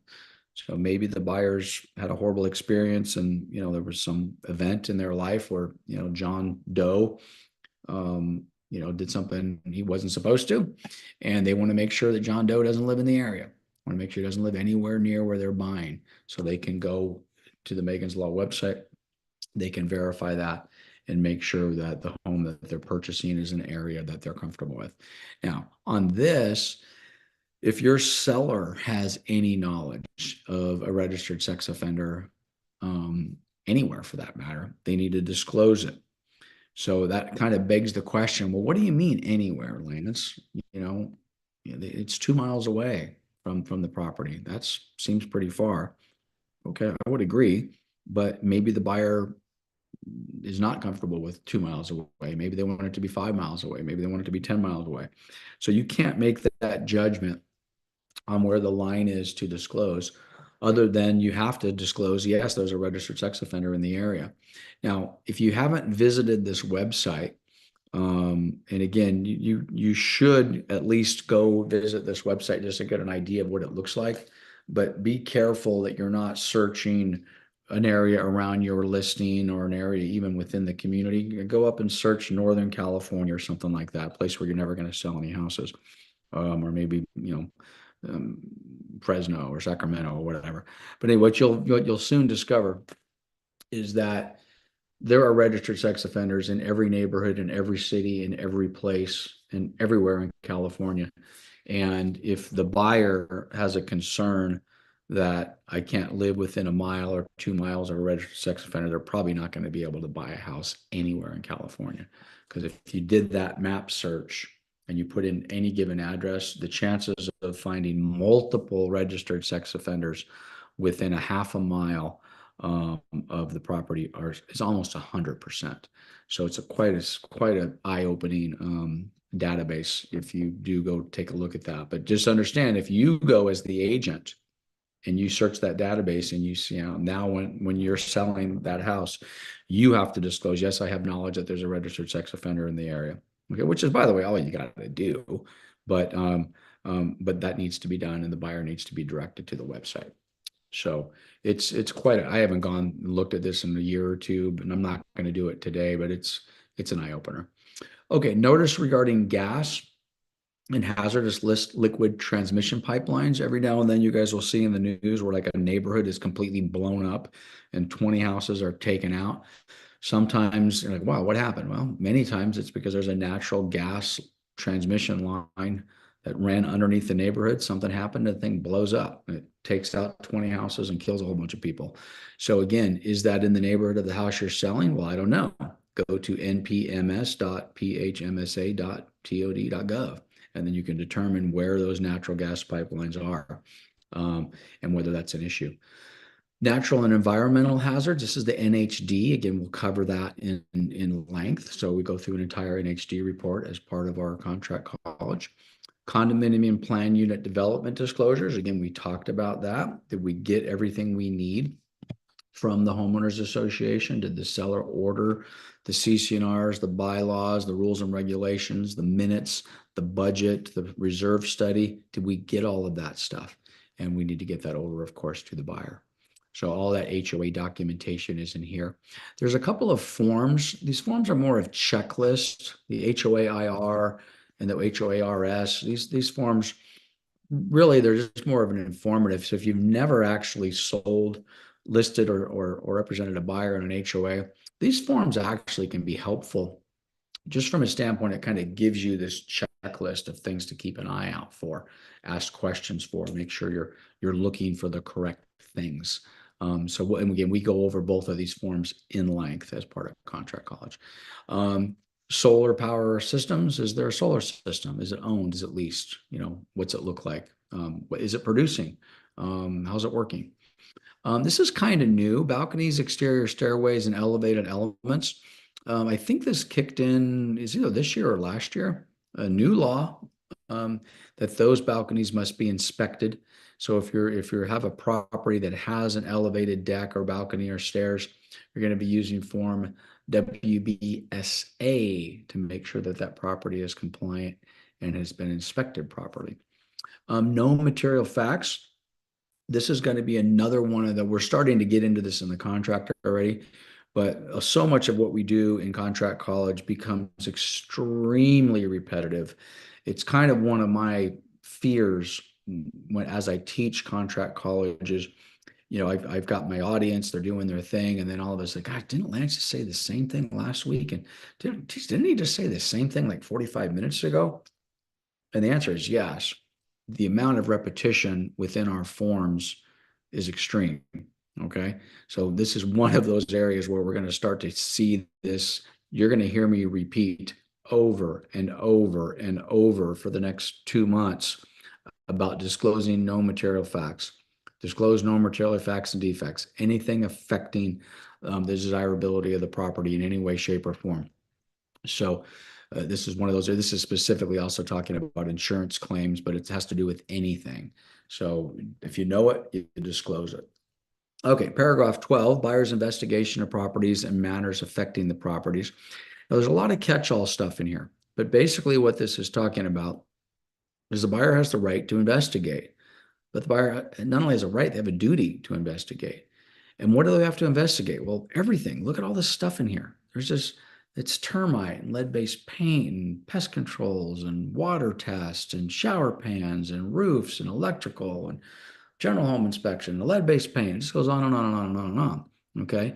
Again, it's one of the areas, the buyer investigation, school district crime rates, all that sort of stuff. So I'm not going to go through and read these, but this gets back into the buyer's responsibilities to investigate certain things. The buyer also, without the seller's written prior consent, shall not make or cause certain inspections or anything invasive or structured to be done.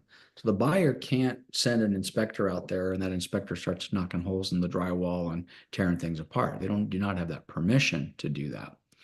Now, on the flip side of that, the seller does have to make the property available, paragraph D. So the seller, you're not obligated to let them knock a hole in your drywall, but you are obligated to let them have somebody come in and do an inspection, a non-invasive inspection. So that needs to be clear to your seller as well. Buyer indemnity of seller. You don't want to have anybody out on a property who's not licensed and insured and basically going to indemnify the seller if something happens. You have a roof inspector comes out to the property, roof inspector falls off and breaks his leg. Okay, well, we don't want that roof inspector to put in a liability claim against the seller. Okay, they need to be licensed, they need to be insured, and they need to have policies, whether it's workers' comp or whatever it happens to be, to cover them. And then basically, the buyer needs to indemnify the seller in that case. Title investing. This paragraph is pretty simple. Basically, what it's referring to here is the seller must have the ability to sell and deliver clear title, and the buyer must also have the ability to take vesting and take delivery of said title. So this is all done in the form of a title insurance policy. The title insurance policy not only checks the property, but also checks the seller. Does the seller have any liens against them or child support or whatever it happens to be that needs to be handled and taken care of prior to close of escrow? Well, that's part of this transaction or part of this portion of title investing. And then the same thing is true of buyer. I mentioned child support for the seller. Well, you could have the same issue with the buyer. Buyer wants to buy a house, get into the process, and they realize that they got $150,000 of unpaid child support to their spouse. And well, guess what? That's going to be a problem. They're not going to be able to take title to a property without that getting handled. Generally speaking, that means without that getting paid. Hey, Lydia. One more time. Is Sure. you mean the seller when they sells her home, and if the seller has back liens of child support and stuff, Yep. Yep. can you explain that? Because that took me out. Yeah, yeah, it's definitely an issue. I've had several transactions. Several, I haven't had one recently, but several transactions. Let's give you an example of that. So we're the listing agent.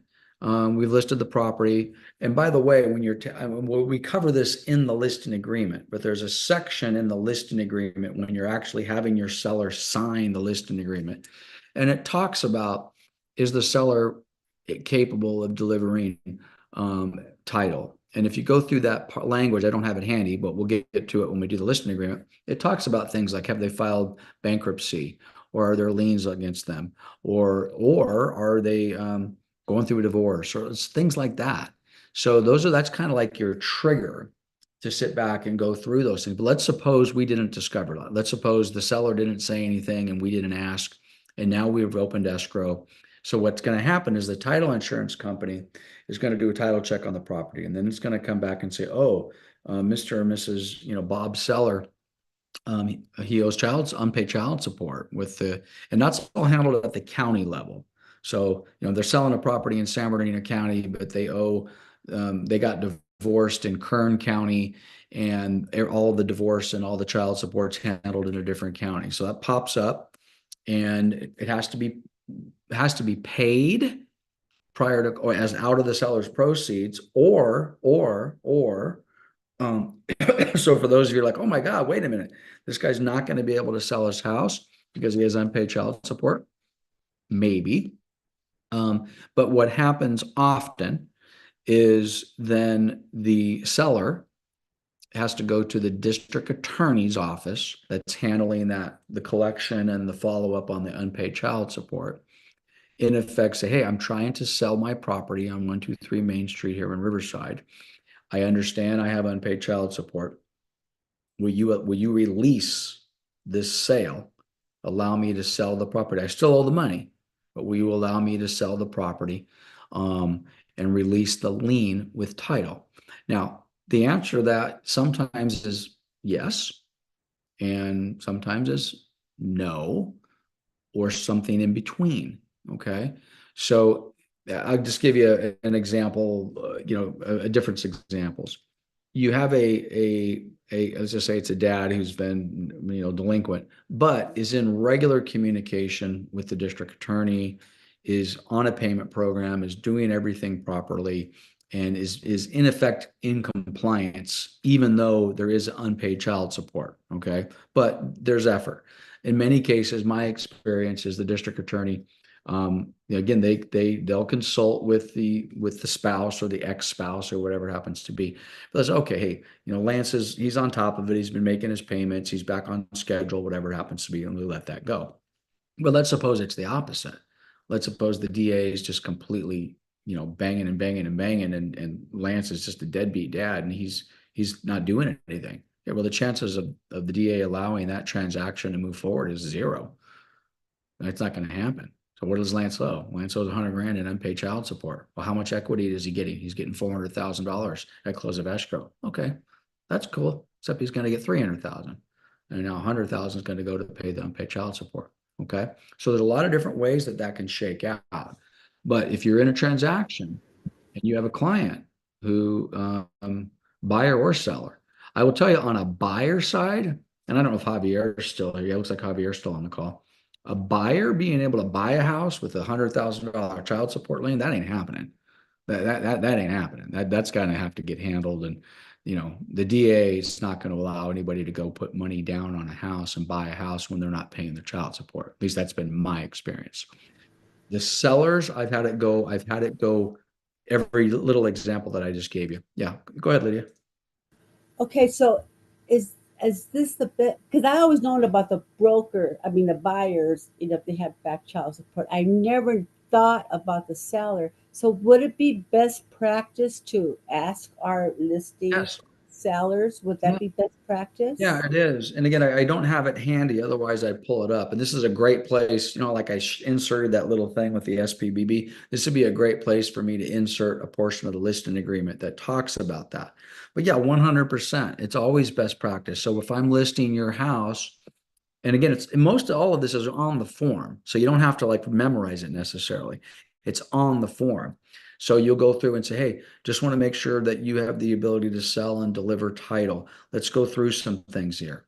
Do you have any liens? Which, by the way, those child support are liens. So you can kind of go through that. But it doesn't have to be just child support lien. Maybe I've got an IRS lien for unpaid taxes. Maybe I've got a judgment. Somebody sued me because they sued me for $20,000 because we got in a dispute over, I don't know, whatever we got in a dispute over. So now I've got a judgment against me for money. All of those things, we just happen to fall upon the example of child support. Any one of those things are going to potentially cause a problem, kill your deal, or certainly have to be resolved. So again, a tax lien, IRS, unpaid state taxes, unpaid federal taxes, a judgment. Let's suppose someone sued me and I have a $20,000 judgment against me. Okay. I got to go to that person. I got to say, Lydia, that $20,000, I'm trying to sell my house and I need you to allow escrow to close. And you're going to be like, huh? What? You owe me 20 grand, dude. You're going to try to sell your house? How much equity you got? You got 400,000. I ain't releasing nothing. That's what I've been waiting for. I have a lien, a money judgment against you for 20 grand. I've been waiting for you to sell that house so I can get paid. So those things all got to be handled. They all got to be handled. Which is why I get these things done early. Open up your preliminary title report early. Get this information. Again, we talked about the lender team. Your escrow and title team are also so important. If I have if I'm like one day away from close of escrow on a 30-day escrow, and my title company or escrow company come to me with this type of a problem, like one day before close of escrow, I lose my mind because these are not things that we should be finding out about 1 or 2 days before close of escrow. We should be finding out about these things very, very, very early on, certainly within the first week. But sometimes they sneak up on you. Okay, let's see how much farther we can get in the next 15 minutes. So we're kind of still in that area of delivering title. We're going to get the recorded grant deed and we're going to make sure that all that gets over to them. This is all done within the world of title. You'll see the ALTA policy and the CALTA policy. These are, you probably don't hear these terms a lot unless you just took your real estate exam, but the ALTA policy is the homeowner's policy that we talked about before. And the CALTA policy, this is American Land Title Association, and then the CALTA is the California Land Title Association. That's the part that covers the lender. So again, we just got to make sure we have deliverable title. And we'll go through that a little bit more as well. Okay, so now we're getting into the time frames. So paragraph 14 is a very important paragraph because paragraph 14 basically kind of brings it all together. It basically brings together the contingencies, the inspections, the removal of the contingencies, the cancellations, all that sort of stuff now gets all brought together. And I'm not going to go through every one of these, but it talks about paragraph 7A. I don't even remember what's on 7A, 3N, 9B, 6, 10, 11A, 11B, all of these things. These are all of these pieces of the contract that have contingencies and dates associated with them. So now that we've done that, during the time specified, the buyer needs to do the inspections, remove the contingencies, or ask for some sort of a extension or some sort of consideration. So I'll just use one example. They inspect the property within 17 days. The property needs some repairs. The buyer asks, maybe they cancel. They say, no, I'm sorry, I'm canceling. I'm not going to move forward. It's more than what I'm willing to do. Or they could say, actually, these are minor. I don't care. I'm not asking for anything. I'll remove my contingency. Or they could ask in paragraph 2, they could ask for an RR, a request for repair, and start that process. Now you can do that with any of these. It doesn't have to just be a physical issue. Maybe it's the school district. Buyer can come back and say, oh, I don't like this school district. It's not what I thought. So they can cancel. They can say, well, it's not what I thought, but I'm still want to proceed. Now, I've never had this happen, but they could also say, oh my gosh, the school district sucks. Now I'm going to have to put my kid in private school. That's going to be more expensive, and I want to reduce price, or I want something else. They could do that. Okay. So paragraph 14 just talks about all of the contingencies and all of the options, which is basically do the inspection, remove the contingency, accept the condition as it is, or negotiate some secondary solution to whatever that happens to be, and do that in a very specific time. Continuation of contingency on paragraph 4, even after the end of that, and we already talked about this, of the time specified, but before the seller cancels, if at all, pursuant to paragraph 14C, buyer retains the right in writing to remove contingencies or cancel the agreement on the remaining contingency. What that's talking about is, let's suppose there was 17 days to remove the contingency, but now we're on day 25 and it's never been removed. That's what they're referring to as the continuation of the contingency. So the buyer, all the way up before the seller cancels, can still remove the contingency subsequently. They can remove it on day 25 instead of on day 17. Okay. That's why keeping these dates, getting the notice to perform is so important, because when you get in this situation where maybe somebody wants to cancel, someone doesn't want to cancel, but you're not complying with the paperwork process. Okay, seller's right to cancel. This can get really confusing, but it's really not. Just think of this, just kind of look at the bullet points here. Seller right to cancel, buyer contingencies. Okay. So if by the time specified in the agreement, the buyer does not cancel, okay, the seller gives the buyer notice to perform, the buyer still doesn't remove the contingencies or cancel, then the seller can cancel. Okay. Pretty simple. Okay. Seller's right to cancel buyer contract obligations. So that's a little bit different than contingencies. So a buyer contract obligation is things like they need to put their earnest money deposit down. Okay. So they didn't put their money down. So again, it's the same thing. Give them a notice to perform. If they don't put their earnest money deposit down, they can cancel. Okay. And then we have, so again, you have 3 different categories: seller right to cancel for the buyer contingencies, seller right to cancel for the contract obligations, and then seller right to cancel for seller contingencies. Seller may cancel the agreement if in good faith they haven't been able to do their contingencies. So maybe the seller had a contingency of finding a replacement property. They haven't been able to do it. So in that case, the seller is canceling because they haven't been able to find the replacement property. So, but the through and through with most of these, with the exception of the seller contingencies, is you really need to be using that notice to the buyer to perform, especially if the buyer is not removing contingencies as planned. Okay, so now you have the same set of situations with the buyer. Buyer's right to cancel because of seller's contingencies. So in this case, the seller has not removed their contingency to remove their replacement property. Buyer now gives a notice to seller to perform. If the seller doesn't perform, basically remove the contingency, buyer can cancel. Buyer's right to cancel, seller contract obligations. So what's a contract obligation? Well, the seller's contract, they have to give them the disclosures, have to give them a prelim, have to give them a TDS, whatever it happens to be. Well, the seller has not done that. The buyer gives the seller again a seller to perform. Seller doesn't perform, buyer can cancel. So, but again, that NSP, notice of seller to perform, is important in both of those cases. And then you have the buyer right to cancel because of buyer contingencies. Again, buyer did an inspection. Okay. They looked at the property. They had the ability to cancel if they didn't see something they liked. They didn't see something they liked, they can cancel. Buyer's loan doesn't get approved, buyer can cancel. Property didn't appraise, buyer can cancel. Those are buyers canceling for buyer contingencies. So pretty straightforward stuff. Again, notice to buyer or seller to perform. This just talks about the time frame.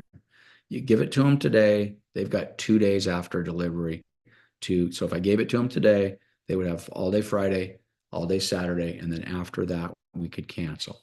You got to give them at least 2 days in order to respond to the notice to perform. Now, you can't give them the notice to perform early. So what I mean by that is if they have 17 days to remove a contingency, you can't give them the notice to perform on day 10 and say they have to get it done by day 12 or 13. You'd have to give that, you could give it to them on day 15 in advance and say, hey, you've got day 17. I'm just telling you right now, I expect that. Or generally speaking, it's given to the buyer on day 17 or 18 or somewhere in that range. But I will tell you on this, constant communication is critical, really, really critical. Okay, effective removal of contingencies. Removal of buyer contingencies, it basically says you remove your contingencies, you're putting your deposit at risk and you're contractually obligated to proceed. Okay. Same thing in removal of seller contingencies. Seller removes the contingencies. Again, they're removing their right to cancel. They're just more contractually obligated to proceed. Until contingencies get removed, I hate this, but it's the truth. Pretty much buyer anyway, not so much the seller, but the buyer can cancel pretty much for any reason they want, even or for no reason. Why are you canceling the deal? I've gone through my inspection period. I just don't want to proceed. What exactly was it on the inspection? It's a natural question. It's everything. What do you mean it's everything? Because again, agents and sellers want to try to fix the problem. You don't have to give them a reason, but generally you do. Okay, now if you're to that point where you're ready to cancel and you've given the buyer, again, sometimes this doesn't make sense. So if you're newer, you're like, I don't really understand when I would use this. There are certain places in time when you would use this.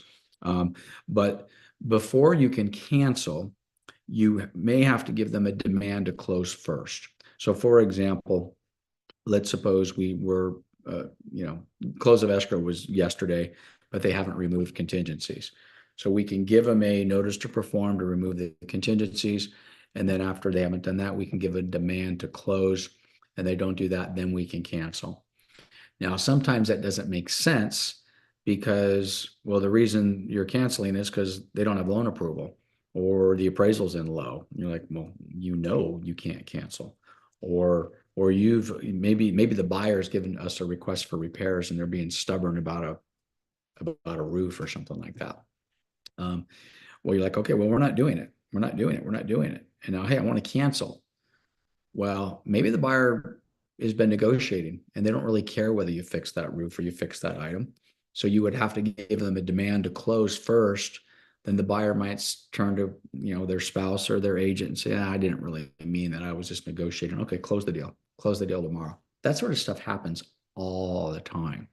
So that's why when you get in these hairy situations near the end of a close of escrow, super important that you are communicating and following the paperwork process. If you skip the paperwork process, and if the for example, has a right to close escrow on the property, even though they're being difficult, but you just immediately skip to, hey, I'm canceling escrow, I'm accepting another offer. You might get unpleasantly surprised when the buyer puts all their money in escrow and says, okay, I'm ready to close. So be careful with that. Use the demand to close. Effects of cancellation on deposits. Well, it depends. It depends on who's in breach of contract, if anybody. But if the buyer, for example, is in breach of contract, contingencies have been removed and they still can't close, then their deposit is at risk. So that $30,000 deposit example I have on this particular offer, that could be forfeited to the seller. Okay. So this is where it gets a little tricky, is who is that person really in breach? If they are they also then being reasonable? And are they acting in good faith? Now, there's a penalty. If you look down here, a party may be subject to a civil penalty of up to $1,000 for refusal to sign a cancellation if no good faith dispute exists. The challenge is because it's only $1,000, no one pays any attention to that. I've got $30,000 on the line. I just don't want to give it up, and I'm just going to kick and scream and yell until I get my money back. Or frankly, if you're the seller, maybe the seller has no good faith reason. The buyer, in other words, the buyer has not removed contingencies. They want to cancel. They are canceling. in that scenario, it's clear that they would get their $30,000 earnest money deposit back because they have not removed. Matter of fact, I think Javier and I just had a similar conversation about this a month or two ago. But in that example, it's clear that they should get their $30,000 back. I'm the listing agent. I turn to my seller and say, I know this is really disappointing, and I know you're upset, and I know you want that $30,000. However, contractually, the buyer, followed the rules. They have the ability to cancel. They never remove contingencies. The seller says, I don't care. I don't care. I'm gonna I'm just gonna cause them heartburn and pain and whatever I'm gonna do. And hold on 2 seconds.